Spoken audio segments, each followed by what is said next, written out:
kilala nating sisig, simple lang at hindi na kailangan lagyan ng kung ano-ano. Pero sa isang sitio sa San Clemente, ang kanilang sisig served with strawberry on top, ang putyal. Bakit strawberry? Well, madami silang strawberry dito. Pati ito yung kanilang pampaasim, wala silang kalamansi, at siguro pampatamis. Now, check natin. Sa totoo lang, ang ganda ng added color. Savory sweet.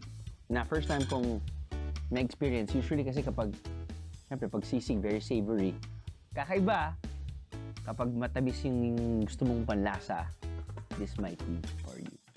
Ang sisig dish na ito, matitikman kapag bumisita sa strawberry farm sa Sitio Dueg. Akalain niyo yun, pwede na rin daw mag-strawberry picking in Tarlac? Sa farm na to, nakapagpapatubo na sila ng mahigit 30,000 seedlings ng strawberry sa loob lang ng 4 na taon. Baguio feels! Kasi madami din po nakakapansin. Mas maliit po siya. Siguro po sa weather po.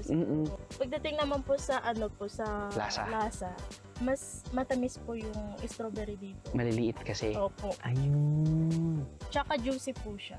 Juicy! Tama. Maliit, pero matamis. Nasa mataas na parte ng Tarlac ang strawberry farm, pero ang ilang turista talagang binabalik-balikan ito. Unexplored siya, kaya magandang puntahan ng mga tao at tahimik.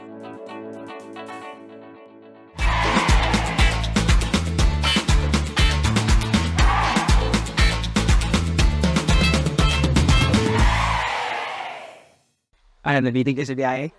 God! All you gotta do is just subscribe to the YouTube channel of GMA Public Affairs and you can just watch all the Biyahe Drew episodes all day, forever in your life. Let's go! Yeehaw!